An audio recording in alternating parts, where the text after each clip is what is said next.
بڑی بات کرتے ہیں, میں نے آپ کی کچھ ویڈیوز بھی اس پہ دیکھی, آپ کہتے ہیں جی گلی کے گارڈ کو بھی ملو, آفس بوائے کو بھی ملو, سب کو محبتیں بانٹو, سب بانٹو. سر یہ چیزیں بالکل ٹھیک ہیں, لیکن ہماری سوسائٹی اس چیز کو تو بالکل ماننے کے لیے تیار نہیں ہے. اور دوسرا, چلیں کہیں نہ کہیں تھوڑا دل بڑھا کے بندہ آگے یہ لے بھی لیتا ہے اسٹیپ آگے, پھر یہ نیچے کا جو طبقہ ہے یہ آپ کے ساتھ جل نہیں ہوتا اس طرح سے. میں آپ کو 2 باتیں بتاتا ہوں. میرا یہ ابھی تک کا زندگی کا تجربہ ہے. جو بندہ اندر سے کھوکھلا ہوتا ہے نا, اس کو ڈر لگتا ہے چھوٹے بندے کو ملتے ہوئے. چھوٹا تو کوئی بندہ نہیں ہوتا, مطلب ملتے بنائے ہوئے دنیاوی طور ٹیم پہ کو ملتے ہوئے. کیونکہ ہوتا کیا, جب آپ ملتے ہیں آپ ایکسپوز ہو جاتے ہیں, ہاں آپ کو عزت دینی پڑتی ہے نا. بالکل, کئیوں کے پاس ہوتی نہیں ہے, کچھ دینے کے لیے ہوتا ہی نہیں ہے. تو جب پلے کچھ نہیں ہے, تو جب وہ ملیں گے ہمبل ہو کے, تو کیا ہوگا, وہ جو بدبو ہے وہ سامنے والے کو آ جائے گی. جو شخصیت کی بدبو ہے, جو عادتوں کی بدبو ہے, جو سوچ کی بدبو ہے. جب آپ اندر سے صاف ہیں تو پھر آپ ہاتھ ملاتے, گلے لگاتے ہوئے کسی کو بھائی کہتے, کسی کے کندھے پہ ہاتھ رکھتے, بالکل شرم نہیں آتی. تو اس طرح تو پورا معاشرہ ہمارا بدبودار ہوا پڑا ہے سر. سر بڑا چیلنج ہے اس وقت, بہت چیلنج ہے.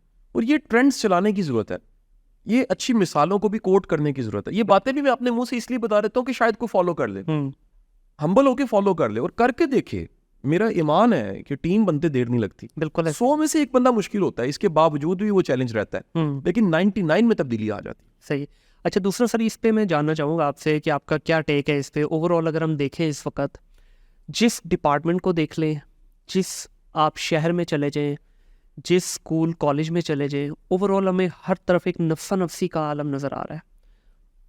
کوئی ریسیشن کا رونا رو رہا ہے, کوئی اپنے اخراجات کا رونا رو رہا ہے. کم ریسورسز کے اندر لوگ خوش ہونا نہیں سیکھ رہے. جب سے آج سے ہم اگر کچھ عرصہ پیچھے چلے جائیں, لوگوں کے پاس بڑی محدود سی جو ہے نا وسائل ہوتے تھے, لیکن خوشحالی تھی شہروں میں بھی, گاؤں دیہاتوں میں بھی. آج نہ ہمیں شہروں میں سر خوشحالی نظر آ رہی ہے, نہ ہمیں گاؤں میں نظر آتی. آج بھی گاؤں کا ایکسپینس شہر کی نسبت بہت کم ہے, لیکن ان لوگوں میں بھی وہی خوشی بھی چلی گئی اور وہی ریس آ گئی, جی میں بھی ٹوٹی لینی ہے, میں بھی اوڈی لینی ہے. تو اس کا کیا بنیادی وجہ لگتی ہے آپ کو؟ کیا گلوبلائزیشن کی وجہ سے یہ ہوا, یا ہمارے اپنے ہی اعمال کی وجہ سے یہ سب کچھ ہوا؟ یہ ہے کہ اس سوسائٹی میں کل پہ یقین ختم ہو گیا. جس بھی سوسائٹی میں کل پہ یقین نہیں ہوتا, مستقبل کی امید نہیں مل رہی ہوتی, وہاں فرسٹریشن آ جاتی ہے. بالکل صحیح. یعنی کل ایک ایسی چیز ہے, اگر رب نے آج تک پالا, میں کہتا ہوں, تو کل بھی پالے گا. بے شک وہ آج تک رازق ہے, کل بھی رازق ہے. ابھی تک آسانیاں ملتی رہی ہیں, کل بھی آسانیاں ملیں گی.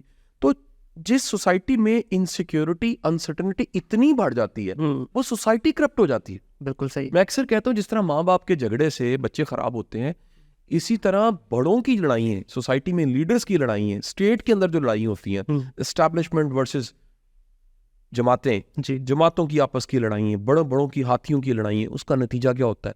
22 کروڑ خراب ہو گئے, یہ بگڑ گئے. اور ان کا بگاڑ یہ پیدا ہوا, نفسا نفسی آ گئی, ہر کوئی اپنے لیے جی رہا. بالکل, دوسرے کے تو کچھ سوچتا ہی نہیں ہے.